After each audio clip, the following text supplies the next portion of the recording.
Assalamualaikum warahmatullahi wabarakatuh. Alhamdulillah.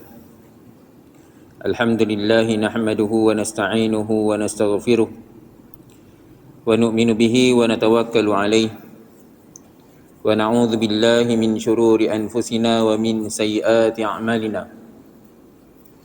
Man yahdihillahu fala mudilla lahu wa man yudlil fala hadiya lahu. Asyhadu an la ilaha illallah wahdahu la syarika lahu wa asyhadu anna Muhammadan abduhu wa rasuluh. Allahumma salli wa sallim wa barik ala sayyidina Muhammad wa ala alihi wa sahbihi wa baraka wa sallam. Rabbi syrah li sadri wa yassir li amri wahlul 'uqdatam min lisani yafqahu qawli. Rabbi yassir wa la tu'assir wa tammim bil khair wa bika nasta'in. Ya Fattah, ya Fattah, ya Fattah, amma ba'd. Alhamdulillah, tuan-tuan, puan-puan, muslimin, muslimat yang dirahmati Allah. Pertama sekali dan selamanya, mari kita ucapkan syukur kita kepada Allah kerana Allah Subhanahu wa ta'ala masih lagi kekalkan kita di atas nikmat dan rahmatnya. Allah Subhanahu wa ta'ala masih lagi berikan kita taufik dan hidayat. Dapat lagi kita terus beriman, beramal, menunaikan perintah-perintahnya, mengikut sunnah jalan petunjuk yang telah ditunjukkan oleh baginda Nabi sallallahu alaihi wasallam. Moga-moga dengan kita terus menerus menjalankan perintah Allah, mentaati segala suruhan dia, menjauhi segala larangan dia, mengikuti sunnah-sunnah baginda Nabi sallallahu alaihi wasallam, maka Allah Subhanahu wa ta'ala tambahkan lagi nikmat-nikmatnya kepada kita. Allah Subhanahu wa ta'ala permudahkan urusan kita. Allah Subhanahu wa ta'ala angkat kesusahan kita. Lebih-lebih lagi dalam kita berhadapan dengan pandemik pada hari ini. Tuan-tuan muslimin muslimat yang dirahmati Allah, InsyaAllah pagi ini kita akan sambung kitab kita, kitab Minhajul Abidin, sebuah kitab yang membincangkan tentang wasiat Imam Al-Ghazali rahmatullah alaih untuk bagaimana kita menjalani hidup kita supaya menjadi hamba Allah Subhanahu wa ta'ala yang sempurna. Sebelum ni tuan-tuan, puan-puan, muslimin, muslimat yang dirahmati Allah, Imam Ghazali pesankan supaya kita mencari ilmu, usahakan di atas ilmu, supaya kita tahu apakah perintah Allah Subhanahu wa ta'ala yang patut kita usahakan dalam kehidupan kita, bagaimana untuk kita menjalani segala perintah-perintah Allah Ta'ala, perlukan dengan ilmu. Kemudian selepas selesainya membincangkan tentang ilmu, Imam Ghazali rahmatullah alaih memulakan perbincangan mengenai taubat. Kerana apa? Kerana taubat ini tuan-tuan muslimin yang dirahmati Allah SWT penting dalam setiap amalan kita. Sebelum kita bermula dengan amalan, maka kita perlukan bertaubat dulu kepada Allah Subhanahu wa ta'ala, kerana kita tidak tahu manakah dosa-dosa kita, manakah kekhilafan kita, di manakah kelekaan kita yang menyebabkan kita ni akan menjadi susah dalam nak beramal. Oleh kerana itu tuan-tuan, puan-puan, muslimin, muslimat yang dirahmati Allah Subhanahu wa ta'ala perlukan bertaubat. Tuan-tuan, puan-puan, muslimin, muslimat yang dirahmati Allah Ta'ala, ada satu musibah, satu azab, satu musibah yang Allah Ta'ala timpakan kepada kita. Musibah ni tuan-tuan, muslimin, muslimat yang dirahmati Allah Ta'ala, kita nampak macam biasa je, tak ada apa-apa. Biasa kalau kita tertimpa musibah, kita akan rasa kesusahan, kita akan rasanya kelemahan. Musibah-musibah yang biasa kita terima, contoh dia macam apa yang kita, macam COVID, banjir, ribut. Ini yang musibah-musibah yang zahir kita nampak hari ini. Bila kita tertimpa kepada kita, kepada orang Islam, kepada manusia, kita akan nampak zahirnya dia dapat kesusahan. Dan ini kita akan rasa sedih bila tertimpa musibah sebegini. Kita nampak sangat. Tuan-tuan, puan-puan, muslimin, muslimat yang dirahmati Allah Ta'ala, satu lagi musibah yang mana kalau kita tertimpa kepada kita, kita ni tak rasa macam apa-apa, tak rasa, macam biasa je. Sedangkan musibah ni kalau tertimpa kepada kita, dia adalah perkara yang sangat-sangat besar, Tetapi oleh kerana kelemahan diri kita, kita rasa macam seolah-olah musibah ni macam tidak ada apa-apa. Musibah macam mana tuan-tuan? Musibah yang mana bila Allah Ta'ala timpakan kepada kita, musibah yang menyebabkan kita ni lemah untuk beramal. Ini satu musibah, bala. Bila kita susah nak beramal, kita susah untuk mentaati perintah Allah, kita susah untuk mengikuti sunnah baginda Nabi sallallahu alaihi wasallam, tuan-tuan, puan-puan muslimin muslimat yang dirahmati Allah. Ini adalah satu bala, satu musibah. Yang mana hari ini tuan-tuan, rata-rata daripada kita tak rasa ini satu bala. Tak rasa. Kan tak dapat nak dekatkan diri kepada Allah, tak dapat nak datang solat berjemaah, tak dapat nak ikut sunnah baginda Nabi sallallahu alaihi wasallam. Kan perkara sebegini tuan-tuan, berapa ramai yang rasa dia ni adalah satu kesusahan, satu bala yang mana sepatutnya kena rasa sedih. Kan? Ini ulama-ulama mengatakan tuan-tuan, ada orang yang mana Allah Ta'ala timpakan dia bala, Allah Ta'ala bagikan dia kesedaran zahir, mana dia boleh dapat kesedaran. Ada orang tuan-tuan, dia dapat bala ni tuan-tuan, musibah yang sebegini, susahnya nak beramal, susahnya dia nak dekatkan diri dia kepada Allah, susahnya dia nak ikut sunnah Nabi sallallahu alaihi wasallam, yang mana hari ini ramai yang tak sedar. Tak sedar. Bahkan dia anggap ni alah biasa je, tak ada apa-apa, sunat je. Ini bahaya kata-kata yang sebegini. Orang yang kata sebegini tuan-tuan bahaya. Alah ni sunat je, tak apa, buat dapat pahala, tak buat tak ada apa-apa, tak dosa pun. Dan benda sunat je. Oh tak apa, ini gini. Dia kata alasan yang mana dia kata musibah, alasan berbagai alasan yang dia keluarkan, sedangkan sebenarnya perkara tersebut sebenarnya Allah Taala sedang menimpakan dia satu musibah, satu bala yang mana dia tak sedar, dia makin hari makin jauh daripada Allah. Dan bala musibah ni tuan-tuan, puan-puan muslimin muslimat yang dirahmati Allah Taala, kebiasaannya bala musibah yang sebegini adalah kerana apa? Kerana dosa-dosa yang dilakukan tanpa sedar. Sama ada sedar ataupun tidak. Biasanya tanpa sedar. Biasanya tanpa sedar. Kerana itulah tuan-tuan, puan-puan muslimin muslimat yang dirahmati Allah, kita perlukan bertaubat. Taubat, mohon ampun daripada Allah Subhanahu wa taala daripada segala kekhilafan kita yang mana sama ada kita sedar ataupun tidak. Supaya Allah Subhanahu wa taala letakkan kita ni taufik, letakkan kita ni hidayat, datangkan kita ni kekuatan untuk dapat taat perintah-perintah Allah Ta'ala, segala perintah-perintah Allah Ta'ala, ikut sunnah Nabi Sallallahu Alaihi Wasallam, dan menjauhi segala larangan Allah Subhanahu Wa Ta'ala. Supaya apa? Supaya kita dapat kekuatan. Ini kena bermula dengan taubat.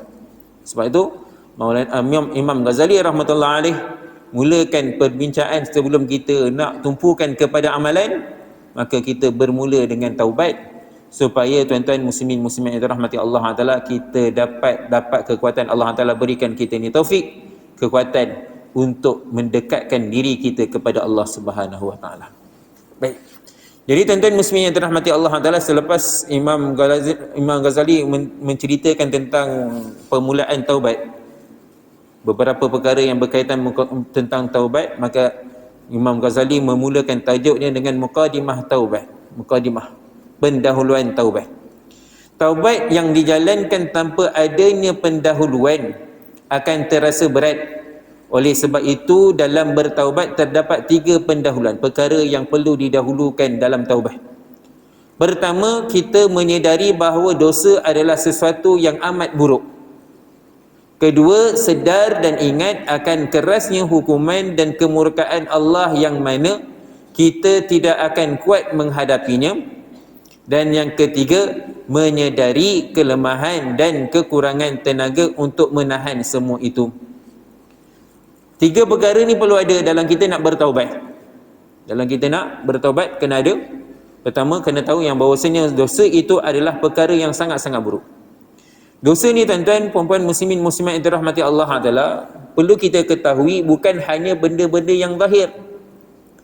Kan, menzalimi orang lain, kan, melakukan perzinaan, minum arak, mencuri, dan itu sahaja yang kita nampak sebagai dosa. Dan kita kena tahu juga tuan-tuan, puan-puan muslimin muslimat yang dirahmati Allah Taala, sifat-sifat mazmumah ni pun satu dosa. Rasa riak pun dosa. Rasa ujub, rasa sum'ah, nak diperdengarkan apa amalan-amalannya, rasa takabur, rasa bangga diri, rasa diri lagi hebat, memandang rendah kepada orang lain, mengatakan tentang orang lain, sama ada perkara itu benar ataupun tidak. Maka ini semua dosa-dosa, tuan-tuan puan-puan yang dirahmati Allah Subhanahu wa taala, kena rasa bahawasanya itu adalah perkara yang sangat buruk. Kan? Oleh kerana tuan-tuan puan-puan yang dirahmati Allah taala, kita duk nampak benda-benda yang zalim ni, membunuh, mencuri, berzina, yang ini sebagai satu dosa. Kita duk pandang tu je dosa. Tapi kita tak sedar tuan-tuan puan-puan yang dirahmati Allah taala, orang tak solat pun dosa juga. Berapa ramai orang yang duk tengok orang yang mana tak solat, dia tak endahkan, biarkan je. Kan? Biarkanlah, kan, nanti dia solat lah. Nanti kan ada masa nanti dia datang lah. Berapa ramai orang duk tengok macam ni, tanpa ada rasa risau, kesian kepada ni. Berapa ramai orang biarkan orang duk katakan tentang hal orang lain, memperkatakan tentang hal orang lain, merendahkan orang lain, pada diri sendiri, pada diri dia merendahkan orang lain. Ini pun dosa juga.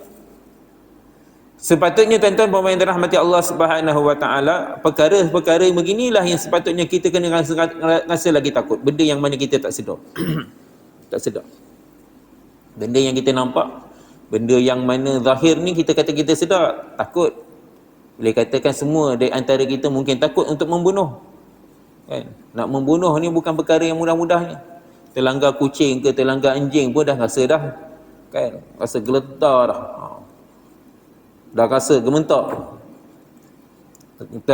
Tersilap, terbunuh binatang. Tuan-tuan puan-puan muslimin muslimat yang dirahmati Allah Subhanahu wa taala, tapi berapa ramai yang rasa bila dia mengumpat, dia cerita hal buruk orang, dia fitnah orang, dia rasa dia lagi hebat. Berapa ramai yang rasa ini perkara yang lagi buruk lagi, yang mana menyebabkan dia ni lagi susah untuk beramal. Jadi perkara ni kena kita letakkan kesedaran.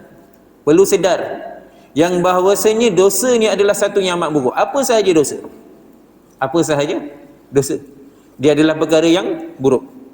Dan kedua, dia kena tahu kerasnya hukuman. Orang duk kata hal orang lain ni tuan-tuan, kan, duk kata hal orang lain, orang tu gini, orang tu itu, kan, sama ada dia fitnah orang itu ataupun dia ngumpat orang itu, tuan-tuan muslimin muslimat dirahmati Allah taala. Antara kesan yang Allah taala akan berikan kepadanya, Allah taala akan balas pada dia, tuan-tuan muslimin dirahmati Allah taala. Allah taala akan balaskan dia. Dia akan melakukan balik dosa tu. Dia akan melakukan dosa yang mana dia duk cerita hal orang lain. Sama ada dia fitnah ataupun dia duk ceritakan, ngumpatkan hal orang tu. Tak dia yang lakukan, nanti keturunan dia lakukan. Ni kena jaga-jaga. Kan, hari ni kita seronok duk cerita hal orang lain, kita tak tahu yang nanti perkara tu akan berlaku pada diri kita. Ini kena berhati-hati. Besar kesan dia tuan-tuan, bukan di dunia sahaja, bahkan di akhirat pun akan memberi kesan. Orang yang mana Nabi SAW ceritakan, mungkin biasa dah kita dengar hadis ni tuan-tuan. Nabi SAW tanya pada sahabat-sahabat radhiyallahu taala anhum, atadri man muflis, atadri man muslis, tidakkah kamu tahu siapakah orang yang muflis? Pada sahabat Nabi SAW tanya pada sahabat, kamu tahu tak siapa muflis? Sahabat-sahabat radhiyallahu taala anhum jawab, al-muflisu man la mala lahu, la dirham lahu wa la mala lahu. Orang muflis ni orang yang mana tak ada harta, orang tak ada dirham, tak ada ringgit. Muflis ni orang bankrupt. Kalau kita hari ini tuan-tuan, orang bankrupt ni dia punya pendapatan, dia punya hutangnya melebihi daripada pendapatannya. Itu orang bankrupt.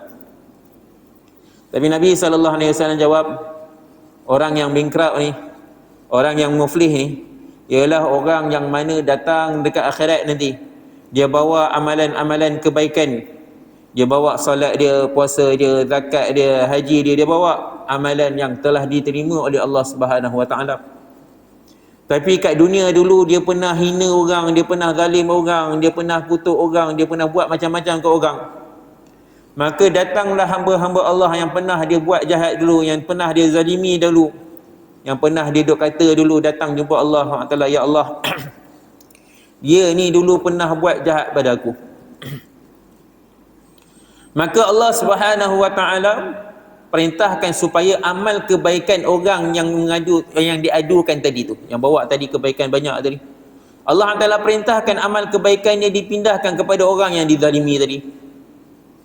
Tapi sayangnya ramai orang yang pernah dia zalimi di dunia dulu, seorang demi seorang, seorang demi seorang, seorang demi seorang datang minta tuntut daripada Allah Subhanahu wa taala. Maka Allah Taala perintahkan setiap kebaikan-kebaikan yang dilakukan dipindahkan kepada orang yang dizalimi. Tidak cukup dengan itu tuan-tuan, puan-puan muslimin muslimat yang dirahmati Allah. Ada lagi, dah habis dah kebaikan dia. Kebaikan dah habis. Tapi ramai lagi orang duk tuntut. Orang yang dizalimi tu ramai lagi. Maka dah tak ada kebaikan nak diberi, maka dosa-dosa keburukan orang yang dizalimi tu pula dipindahkan kepada orang yang mana dituntut tadi. Pindah daripada amal kebaikan dia bawa jumpa Allah SWT telah bertukar kepada keburukan. Ni kesan dia. Kan kita nampak macam tak ada apa-apa tuan-tuan. Kita nampak kita dah solat dah, Masya Allah. Kita nampak kita dah puasa dah, kita dah bayar zakat dah, kita dah pergi haji umrah, Masya Allah. Macam-macam dah, banyak macam amalan yang kita buat. Tapi kita terlupa, tanpa sedar kita dah buat dosa-dosa yang macam ini, sehingga kan ke akhirat telah menyebabkan kita menjadi rugi. Moga Allah Ta'ala pelihara. Dan kena sedari bahawasanya kita ni tuan-tuan, yang mana kita ni kurang tenaga untuk menahan semua itu. Nak tahan daripada dosa ni kita lemah. Sebab itulah kita kena mohon ampun pada Allah Subhanahu Wa Ta'ala. Kita ni lemah. Kita ni tidak ada kemampuan untuk menahan segala-gala ni, melainkan datangnya kekuatannya itu daripada Allah Subhanahu Wa Ta'ala. Sebab tu kita kena mohon daripada Allah SWT pengampunan, mohon daripada Allah Subhanahu Wa Ta'ala, menyesal dengan Allah Ta'ala, dan mohon pada Allah Ta'ala datangkan kekuatan untuk meninggalkan kesemua keburukan-keburukan tersebut. Menghadapi terik matahari, gigitan semut, tamparan polis dan sebagainya, orang akan merasa sakit. Apatah lagi kepanasan api neraka. Bolehkah manusia menanggungnya?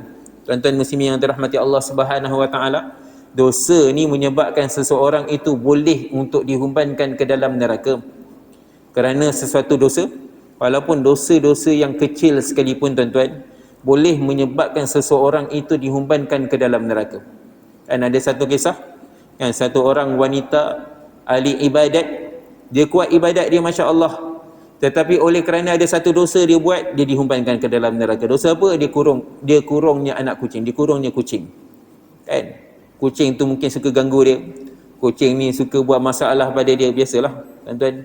Kan kalau ada kucing, kita boleh tengok setengah kucing tu, macam kat saya, rumah saya ni, kadang-kadang setengah kucing tu, Masya Allah. Kan? Kat depan pintu, pintu rumah pun dia kencingnya. Dia punya teruk. Dia buang, dia najis, dia merata-rata setengah dia. Mungkin kerana tekanan tersebut, dia telah mengurung kucing tersebut, biarkan kurung kucing tersebut dalam dengan kelaparan, sehingga kan kucing itu mati dalam keadaan kelaparan.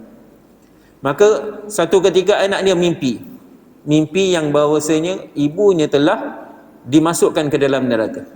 Bila ditanya sebab apa dimasukkan ke dalam neraka, rupa-rupanya sebab kezaliman, kerana dia telah mengurung kucing tersebut mati kebuluran, mati kelaparan, kerana dosa begini.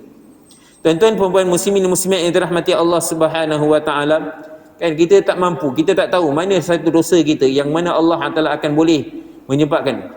Kalau kita lihat dosa manusia, dosa tadi, dikurungkan kucing tadi tak melibatkan manusia, tetapi dosa yang sebegini pun boleh menyebabkan seseorang itu dihumbankan ke dalam neraka, dimasukkan dalam neraka. Kalau sesuatu perkara yang melibatkan manusia, apatah lagi, kan? Allah Subhanahu Wa Ta'ala tidak akan ampunkan dosa kita yang mana kita buat jahat pada orang lain, kita zalimi orang lain, melainkan kalau kita dapat kemaafan daripada dia. Ini kalau melibatkan orang lain. Macam-macam lagi dosa-dosa tuan-tuan puan-puan yang dirahmati Allah Ta'ala, semua boleh menyebabkan kita ni dihumbankan ke dalam neraka. Ada satu kisah dua beradik dalam hadis, dia ceritakan, kan, yang abangnya satu orang yang kuat ibadat, yang adiknya suka melakukan maksiat, banyak melakukan maksiat. Yang si abang duduk bahagian atas, rumah duduk bahagian atas, yang adik duduk rumah bahagian bawah. Adik ni selalu buat maksiat. Bila abang dia balik rumah, naik turun rumah, dia mesti akan nampak adik dia buat maksiat. Selalu abang dia tegur, tinggalkanlah maksiat, jangan buat lagi, tinggalkan. Sampai satu masa si abang dah tak puas hati. Dah geram dah tengok adik dia dah tak buat, tak menghindari maksiat tersebut, tak berhenti-henti lagi melakukan maksiat. Sampai satu ketika terpacul daripada suara mulut abang dia kata, kan kamu ni tak ada tempat yang selayak untuk kamu menekan neraka. Kamu ni layak duduk neraka je lah. Tak henti-henti buat maksiat. Tuan-tuan puan-puan yang dirahmati Allah Subhanahu wa taala, kerana peristiwa ini Allah Taala tukarkan. Yang si abang yang buatkan ibadat tadi Allah Taala masukkan ke dalam neraka.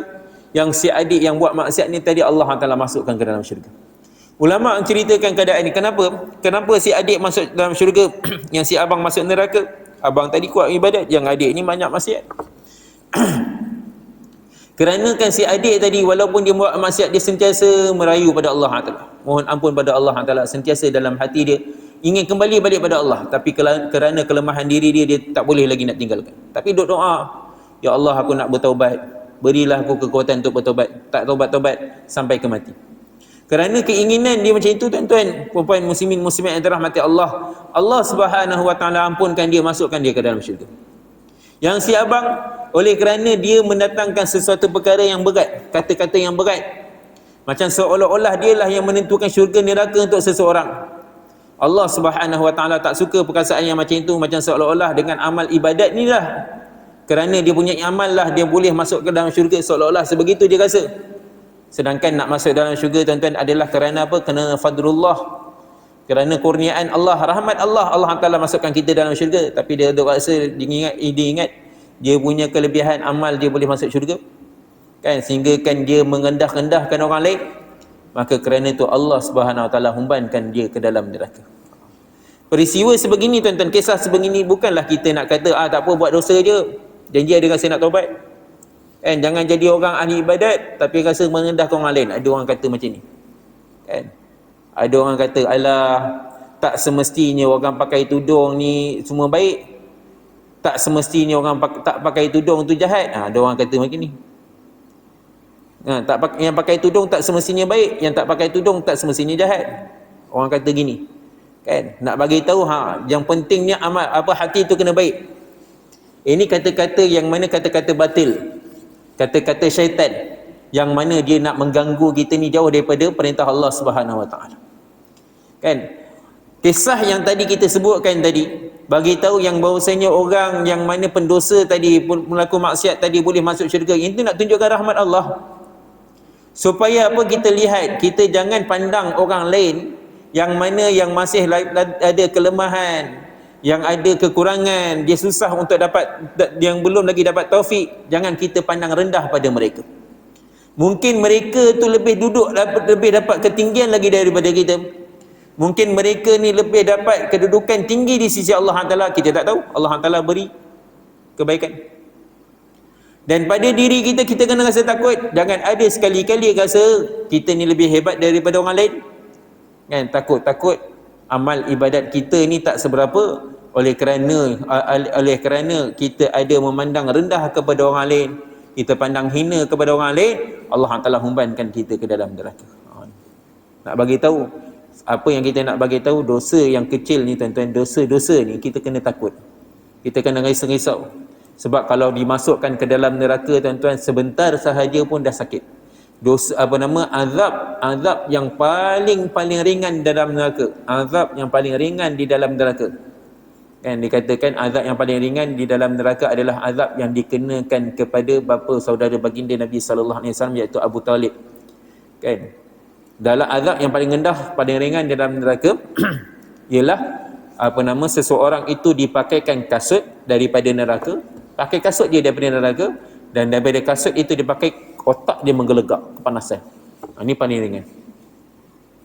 Hari ini, tuan-tuan, puan-puan muslimin muslimat yang dirahmati Allah Taala, nak kata kena panas sikit lah, jari kita ni kena panas sikit, terkena sikit tusukan tajam sikit pun kita dah rasa sakit dah.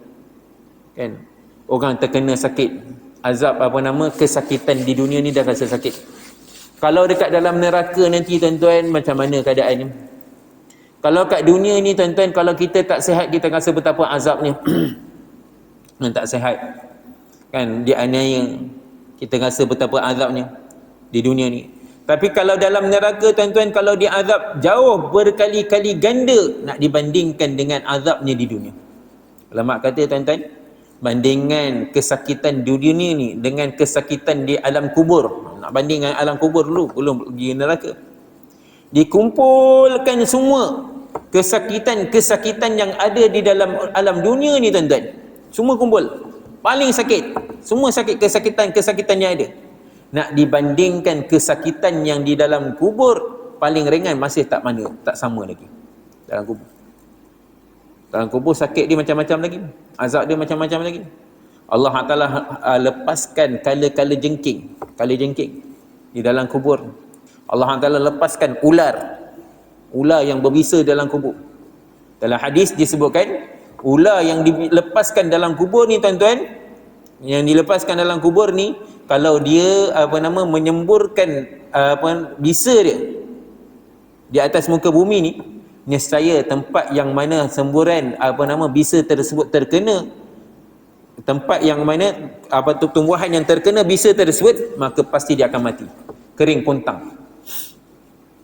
Maulana Husnul Hizam kan, tuan-tuan mungkin kenal, pernah datang bagi kuliah kat sini. Beliau yang mengarang, yang menyusun kitab Midrajul Fawatih yang diajar oleh Ustaz Zul Kamal kan. Beliau ada ceritakan satu kisah di dalam kitab beliau tu, kisah yang mana beliau pernah jumpa satu orang, beliau ataupun orang lain pernah jumpa satu orang yang mana kaki kudung kaki dia, kudung kaki dia.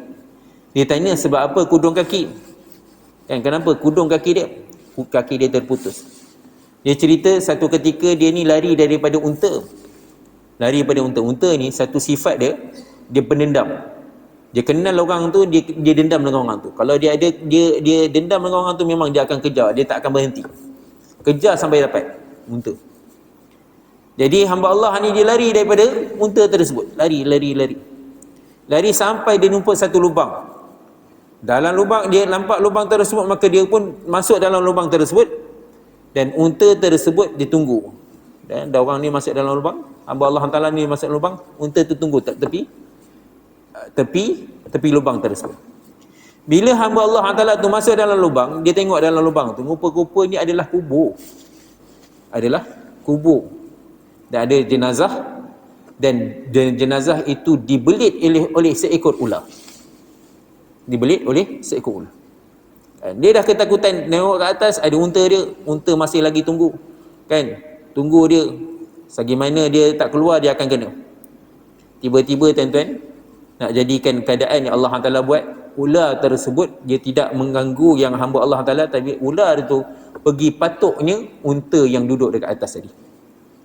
Ular tadi patuk, ular dalam kubur tadi, dia patuk unta yang sedang tunggu tadi. Bila tunggu, unta tu macam tak bergerak, dah kena patuk. Hamba Allah ni keluar nak tengok macam mana keadaan unta ni. Tengok unta dah tak bergerak. Elok dia rupa dia, elok saja unta tu, macam tak ada apa-apa kan, tapi tak bergerak. Maka dia pun nak kuis, nak tengok betul tak betul ni unta ni dah mati ke macam mana. Kayu tak ada, maka dia kuis dengan kaki dia.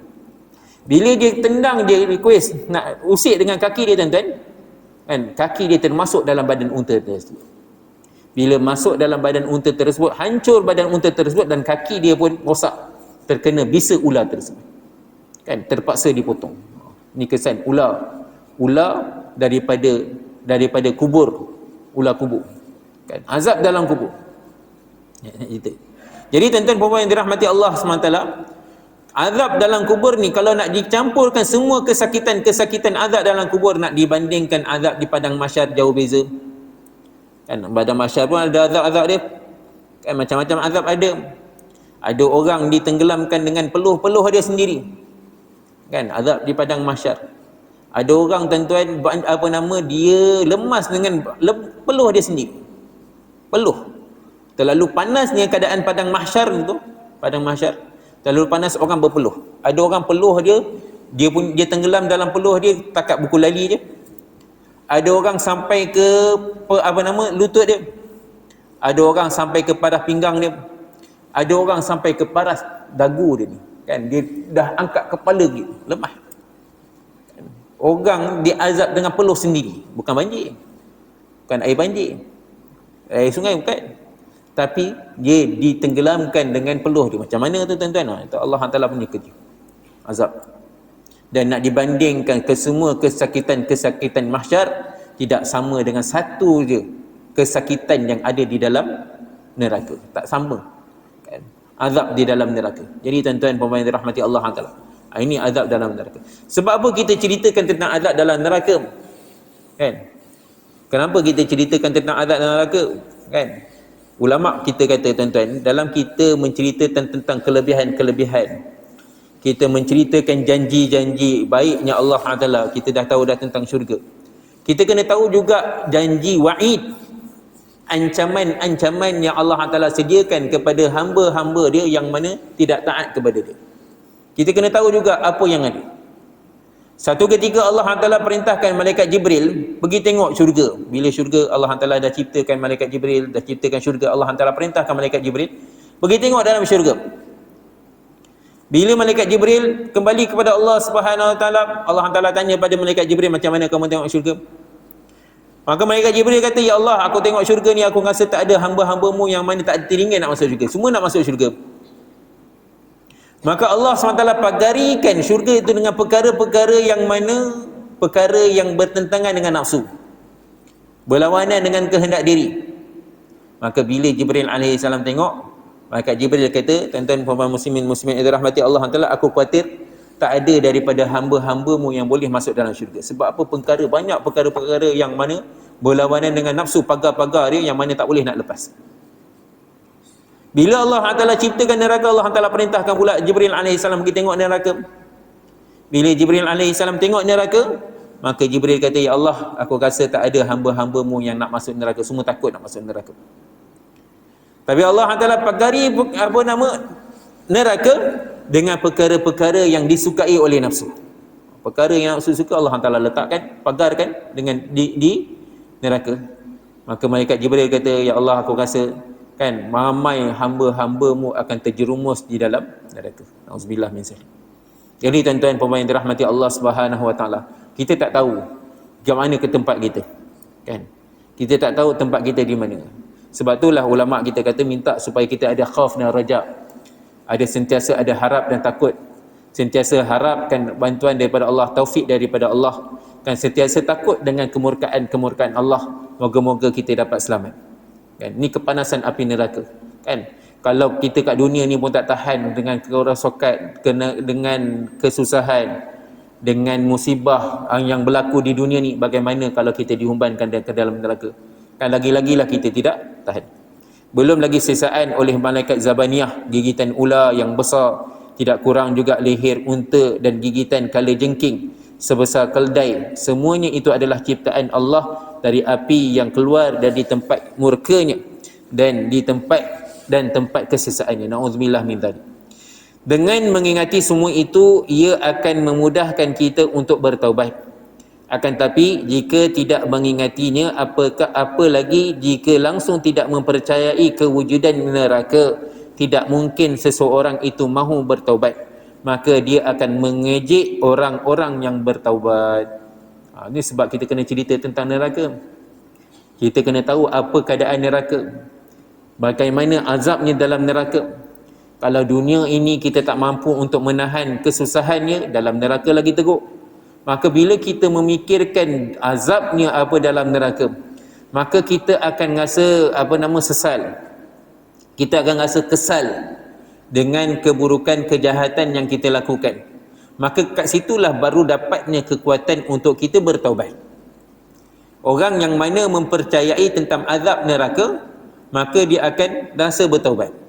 Akan rasa untuk taat pada perintah Allah, taat kepada sunnah baginda, ikut sunnah baginda Nabi sallallahu alaihi wasallam. Dia akan jauhkan diri dia daripada larangan-larangan Allah Subhanahu wa taala. Orang yang percaya kewujudan neraka, maka dia akan sentiasa menghindarkan diri dia daripada perkara-perkara dosa. Dia akan selamatkan diri dia daripada perkara-perkara yang boleh membawakan kemurkaan Allah Subhanahu Wa Taala.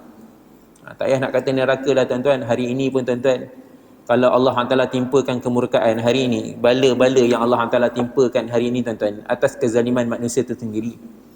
Kan, zaharal fasadu fil barri wal bahri bima kasabas aydin nas. Jelas dalam Al-Quran Allah Taala bagi tahu. Kan, berlakunya kerosakan di atas muka bumi ni, di atas daratan ataupun di lautan, adalah disebabkan tangan-tangan manusia itu sendiri atas perbuatan, kelakuan, perbuatan manusia-manusia ni. Kelakuan macam mana? Melakukan dosa-dosa, melakukan kezaliman. Nabi SAW dah pesan dah, kalau kamu tinggalkan amal makruf nahi mungkar, kena buat amal makruf, dan hendaklah kamu mengajak orang kepada kebaikan, tegah orang daripada keburukan. Kalau tidak, Allah Taala akan timpakan azab pada kamu dan doa kamu tidak akan diterima. Kan, maksudnya hadis ni tuan-tuan, kalau ditinggalkan mengajak orang kepada kebaikan, menegah orang daripada keburukan, maka secara tidak langsung orang akan banyak melakukan kezaliman. Bila tak ada peringatan, tak ada orang mengingatkan tentang perintah Allah, tak ada orang mengingatkan tentang jauhkan larangan Allah, kan, tak ada orang yang mengingatkan tuan-tuan, maka orang akan banyak melakukan kezaliman. Kan, manusia ni dia cepat lupa. Manusia ni dikenali sebagai insan dalam bahasa Arab. Insan ni apa makna dia tuan-tuan? Nisyan. Insan dia daripada lafaz nisyan. Nisyan ni maknanya lupa, cepat lupa. Bila dah lama sangat tak ada orang mengingat tuan-tuan, ingat perkara-perkara ni mudah, dia memandang rendah pula dengan perkara-perkara yang sunnah. Perkara-perkara yang sunat ni bahaya kan? Perkara-perkara sunat ni kalau kita tak nak buat, jangan sampai kita merendah-rendahkan dia. Alah sunat je, sunat je. Alah benda ni sunat, tak payahlah buat. Alah benda ni sunat je. Merendah-rendahkan perkara ni sunat tuan-tuan. Itu sebabnya ulama kita kata, dengan sebab merendah-rendahkan sunat ni, boleh mendatangkan azab daripada Allah Subhanahu Wa Taala. Kan, lagi-lagilah kalau tinggalkan perkara yang fardu. Perkara sunat ni, orang yang mana rendah-rendahkan perkara sunat, dia boleh membawa kepada merendah-rendahkan amalan fardu. Bila merendah-rendahkan amalan fardu tuan-tuan, maka membawa kepada azab Allah Subhanahu Wa Taala. Bila banyak orang melakukan kezaliman tuan-tuan, kan, ukuran dia tuan-tuan, pengiraan dia tuan-tuan, bila keadaan dalam setiap masa memang ada kebaikan, memang ada keburukan. Memang ada akan berlakunya orang melakukan kebaikan, memang akan ada orang melakukan keburukan. Tapi bila keadaan keburukan itu mengatasi kebaikan, sehingga kan keburukan itu tidak ditegur, tak ada siapa yang menegurnya tuan-tuan, puan-puan muslimin muslimat yang dirahmati Allah. Berluasa orang buat jahat, orang duk buat buat kezaliman, tak ada orang duk tegur. Kan, kezaliman paling besar tuan-tuan, jangan duk tengok orang buat zalim, orang yang makan rasuah tu je zalim. Memang tu satu kezaliman. Kezaliman yang lagi besar tuan-tuan, orang lupa nak tunaikan perintah Allah. Orang tak datang solat. Berapa ramai hari ini tuan-tuan tak heran pun nak datang solat. Bukan nak kata solat fardu, solat Jumaat pun tak heran dah. Kan?